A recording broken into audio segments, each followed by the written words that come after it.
योगीन्द्राय नमस्तुभ्यं त्यागीश्वराय वै नमः। भूमानन्दस्वरूपाय श्रीलोकनाथाय नमो नमः। ॐ रणे वने च यो नित्यः शरणागतरक्षकः निमेषाद आपदां हर्ता निर्निमेषविलोचनः भारतीधामनाथाय ब्रह्मणे ब्रह्मचारिणे ताताय लोकनाथाय नमस्त्रैलोक्यबन्धवे नमस्त्रैलोक्यबन्धवे नमस्त्रैलोक्यबन्धवे।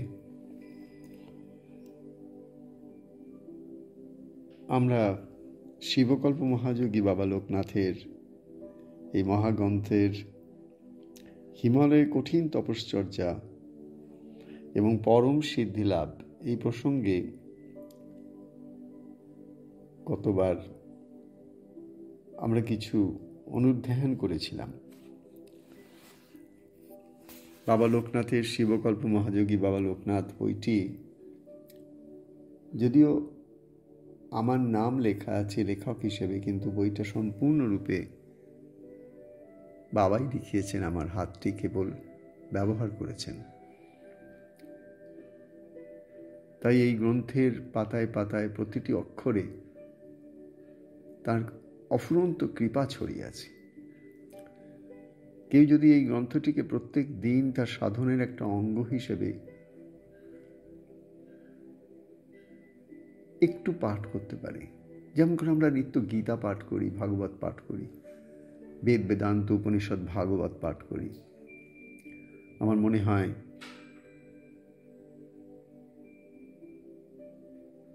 যিনি জীবন্ত গীতা,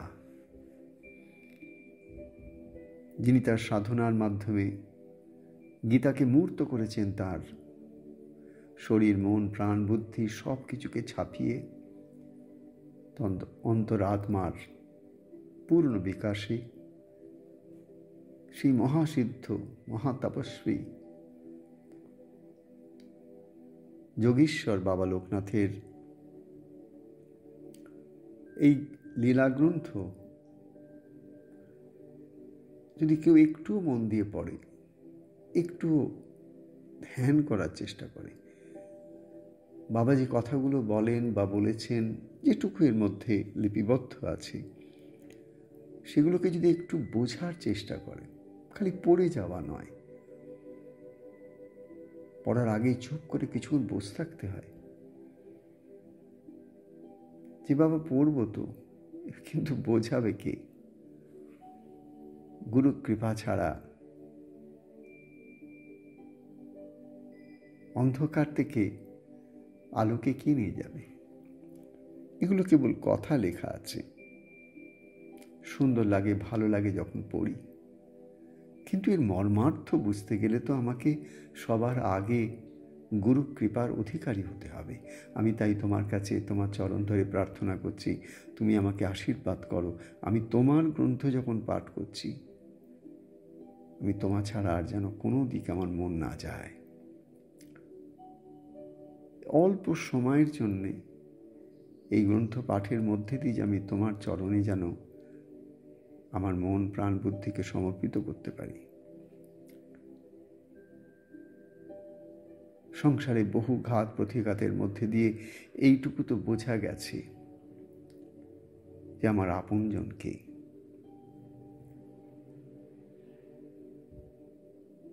আপনজন একমাত্র সেই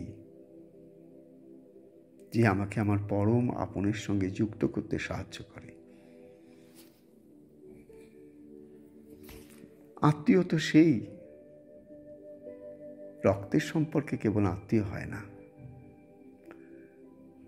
আত্মীয় সে যে আমার আত্মার সঙ্গে পরমাত্মার সঙ্গে যুক্ত হবার জন্যে যে আমাকে বারবার করে স্মরণ করিয়ে দেয়। দেহবুদ্ধিযুক্ত যে আমি, আমাকে বারবার স্মরণ করিয়ে দেয় আত্মার সঙ্গে যুক্ত হবার জন্যে।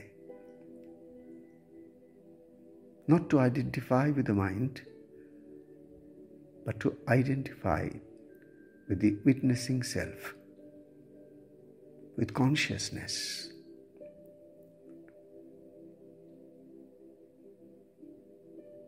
গুরু কৃপা ছাড়া সেটা তো সম্ভব নয়।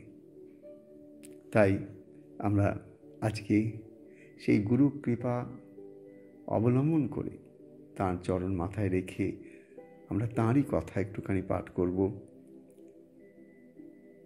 এবং তাঁর কৃপাতেই আমরা অনুভব করব যে কী অবস্থায় তিনি পৌঁছেছিলেন। মানব শরীরে তপস্যার বলে, সাধনার বলে গুরুর বাক্যকে অন্ধভাবে, বাবা নিজেই বলেছিলেন যে আমি গুরু বাক্য অন্ধভাবে খালি কেবল অনুসরণ করে গেছি, তাতে সেই অবস্থা তিনি লাভ করেছিলেন, যেটা আবার গুরুদেবের ভাষায় এর থেকে আর উচ্চ কোনো অবস্থা মনুষ্য শরীরে সম্ভব নয়। বাবা সেই অবস্থা লাভ করেছিলেন।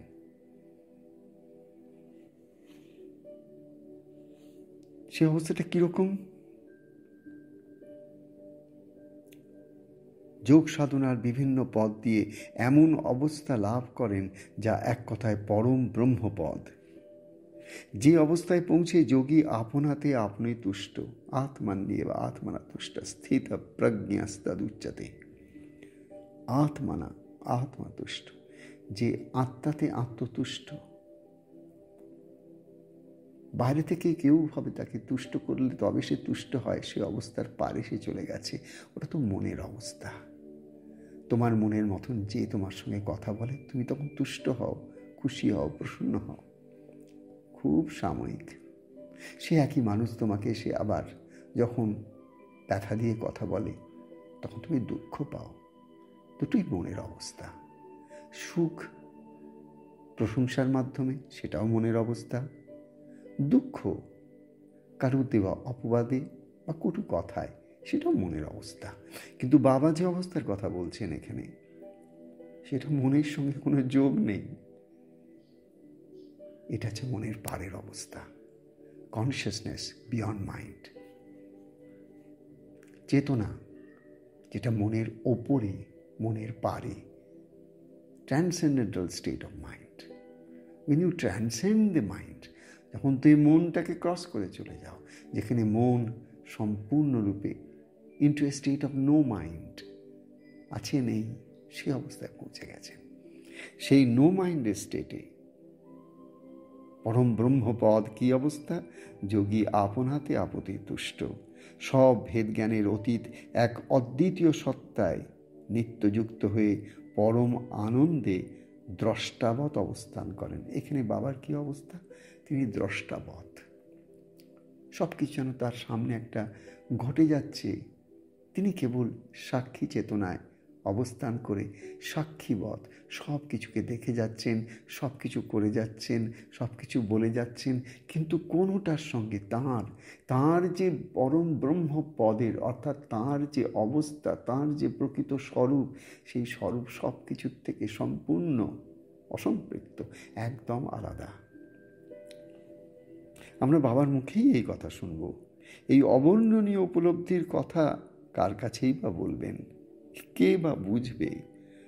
তবুও শিষ্য নারিসা বাবাকে বড় ভালোবাসতেন তিনি, তাই মাঝে মাঝে তার কাছেই কখনো কখনো ব্যক্ত করতেন তার অন্তর্জগতের কথা। বলছেন, ওরে সেই জগতের কথা বলা কওয়া যায় না রে, বলতে গেলে কম পড়ে যায়। তোদের শাস্ত্রে একটা কথা শুনেছিলাম, মুখ আস্বাদনাবাদ। এই যে মুখ আস্বাদনাবাদ, হ্যাঁ সত্যিই তাই। বোবা কিভাবে বলবে মিষ্টির স্বাদ? এই যে তোর সঙ্গে ওই বিষয়ে কথা বলছি, তাতেই আর শরীরের খেয়াল রাখা সম্ভব হচ্ছে না।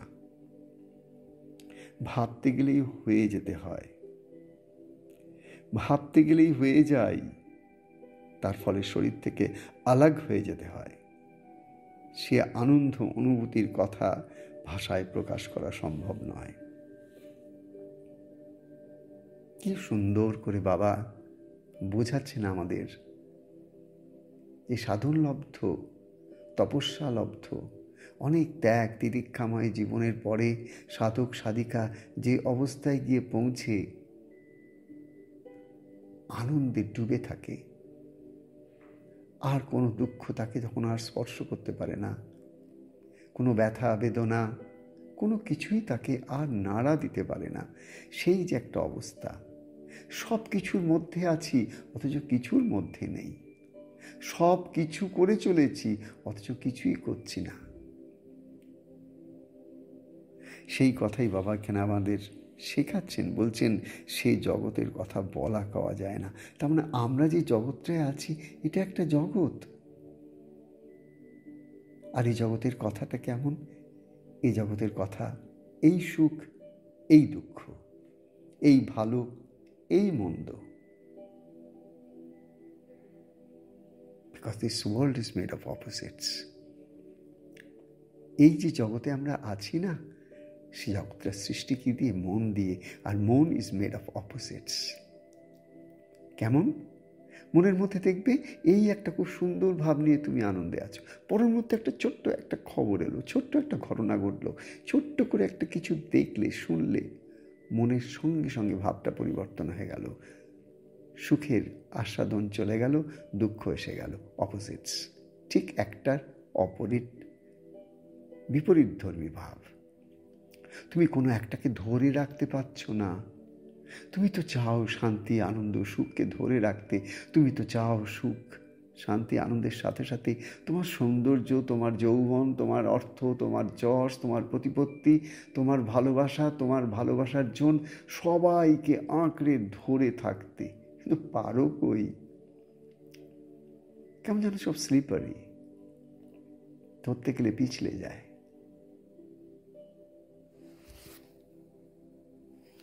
এই সব কিছুর মধ্যে একটাই সত্য আছে, সেটা হচ্ছে কি?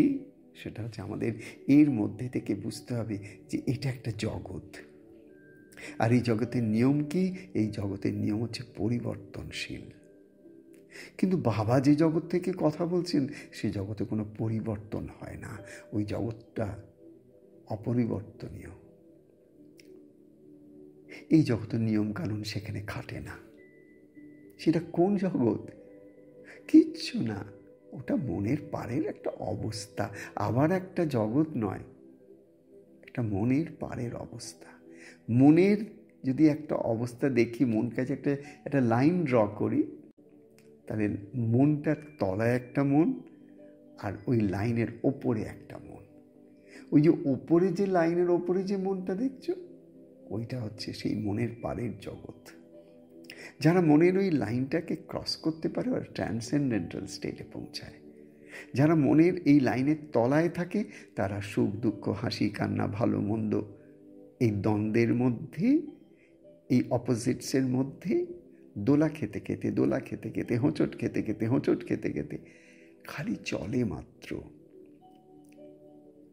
They think they are living, but they are not living. To be alive is a completely different thing. প্রকৃত জীবন্ত অবস্থায় বেঁচে থাকতে গেলে জাগতে হয়। আর সেই জায়গা কেবল চোখ খুলে থাকা নয়, সেই জায়গা চোখ খুলে থেকেও চোখের জানলা দিয়ে যিনি দেখছেন তার সঙ্গে যুক্ত হয়ে থাকা। তাই বাবা কি বলছেন? ওরে সে জগতের কথা বলা যায় না, বলতে গেলে কম পড়ে যায়। কি করে সে জগতের কথা বলবে? যে জগতের কথা তুমি বলতে পারবে সেটা তো তুমি মন দিয়ে বলতে পারবে, সেটা মনের জগতের কথা। আর মনের জগতে তুমি অনেক কথা বলতে পারো, লাইব্রেরির পর লাইব্রেরি ভরে ফেলতে পারো, বাট তবুও বলা হবে না, কম পড়ে থাকবে। তাই ঠাকুর শ্রী রামকৃষ্ণদেব বলেছিলেন, ব্রহ্ম কখনো উচ্ছিষ্ট হয় না। আমি চোখের সামনে আকাশের দিকে তাকিয়ে আছি এই মুহূর্তে, আমি দেখতে পাচ্ছি মেঘগুলো উড়ে উড়ে যাচ্ছে, কেউ আকাশকে স্পর্শ করতে পারছে না, স্পৃষ্ট করতে পারছে না, লিপ্ত করতে পারছে না, কোনো লেপ নিচ্ছে না আকাশ। তাই কোনো কিছু তাকে ছোঁয় না, সব কিছু ভাসে। তাই ওকে প্রতিভাস বলা হয়েছে, apparent reality, not reality, relative reality. কেন? পরিবর্তনশীল, এই একরকম সেই একরকম। মুখ আস্বাদনাবৎ। যে কথা বলতে পারে না, তার মুখে যদি একটা মিষ্টি দাও, খুব আনন্দ পাবে সেই মিষ্টিটা খেয়ে। এবার তুমি যদি তাকে জিজ্ঞাসা করো, আচ্ছা তুই বল না রে কেমন লাগছে, ভাল লাগছে মিষ্টিটা, ও কত রকম এক্সপ্রেশন করবে, কিন্তু বোঝাতে পারবে না ওর এক্স্যাক্ট এক্সপিরিয়েন্সটা। ঠিক তেমনি যে ওই জগতে না পৌঁছেছে সে কি করে বুঝবে ওই জগতের কি আনন্দ, ওই জগতের কি নেশা। আমাকে যখন মনে পড়ছে, যখন আমি আমার কলেজের ওই ভালো চাকরি টাকরি ছেড়ে দিয়ে আমি যখন চলে আসছি আমার গুরুর আশ্রমে থাকবো বলে গুরুর কাছে থাকবো বলে, অনেকে আমাকে জিজ্ঞাসা করতো যে কিসের জন্যে তুই, কেন, যারা আমার থেকে বড় বয়োজ্যেষ্ঠ, কেন তুই এরকম স্টেপ নিচ্ছিস, এটা তোর একটা ভুল স্টেপ, দেখবি তুই কালকের দিনে কিন্তু পস্তাবি, এত ভালো তোর একটা জীবন, এত কিছু দিয়ে করছে, তুমি এরকম করো না, খুব ভুল করছো তুমি, দেখবে পরে কত পশ্চাত্তাপ হবে তোমার, তখন তুমি কিচ্ছু পাল্টাতে পারবে না। এত সুন্দর চাকরি কেউ ছেড়ে দেয়? কত সুন্দর ভবিষ্যৎ তোমার।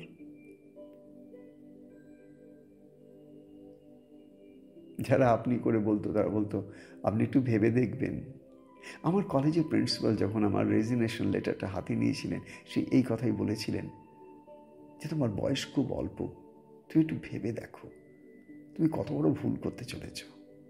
সবাই আমাকে ভুল পথের কথা, আমি ভুল পথে চলেছি যেটা বোঝাতে চেয়েছিল সবাই মিলে, কিন্তু তারা কেউ জানতো না যে আমি কিসের স্বাদ পেয়ে এমন পাগলের মতো নেশাগ্রস্ত হয়ে ওই পথে ছুটতে চলেছি।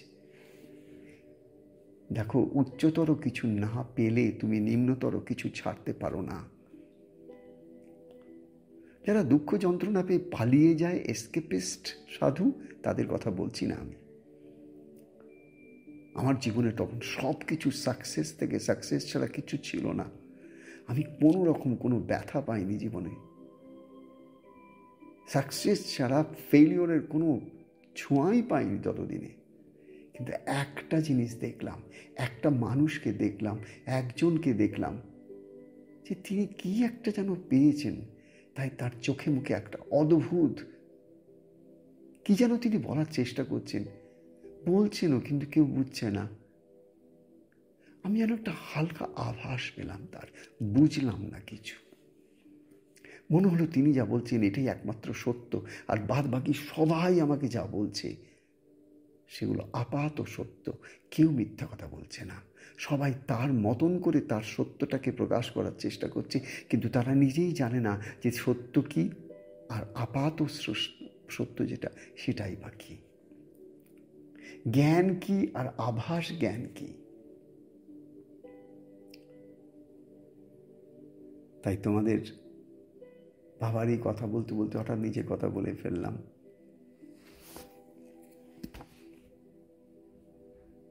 ঠাকুর আমার গুরুদেবের সেই অপূর্ব ভাবমূর্তি, তার এই সমাধিস্থ অবস্থায়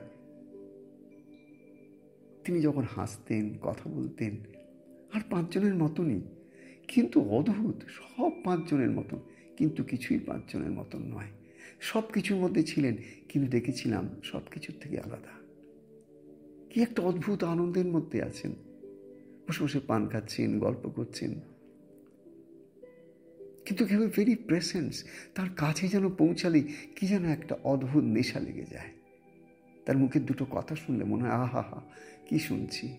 তিনি যখন হারমোনিয়াম বাজিয়ে গান গাইতেন, যারা সামনে শুনতো তার কণ্ঠস্বর, রকম গান, পাগল হয়ে যেত। সবাই তো গান গায়, সবাই তো ভজন গায়, আমার ঠাকুরও ভজন গেয়েছিলেন। তিনি ছিলেন ঠাকুর শ্রী শ্রী ভজন ব্রহ্মচারী, তিনি ভজন ছিলেন, ভজন গাইতেন না। সেই তাঁর কথা স্মরণ হলো, তার চরণে গিয়ে তিনিই টেনে নিয়েছিলেন।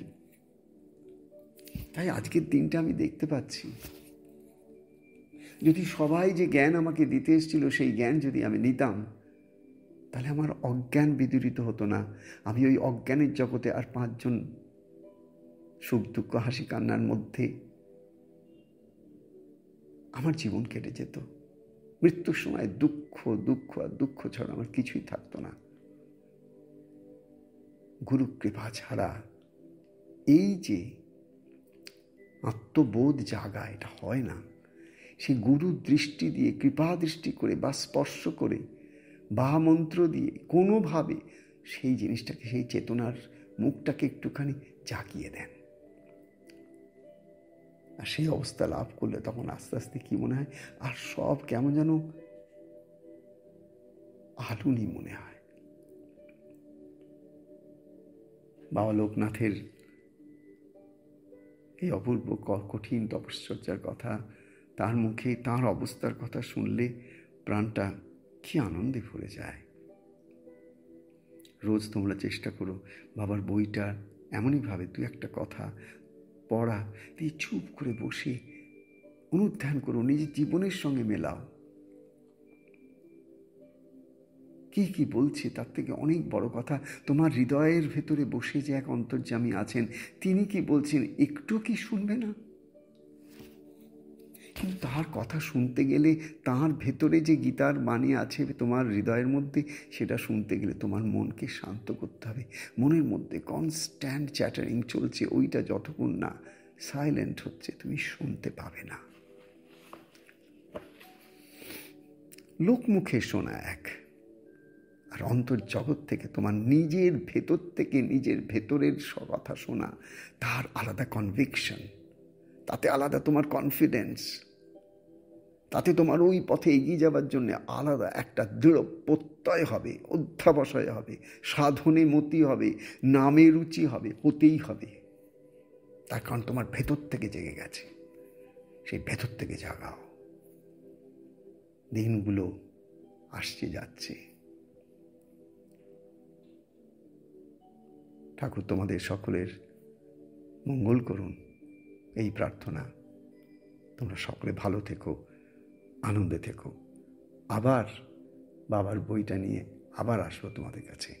জয় বাবা লোকনাথ, জয় ঠাকুর।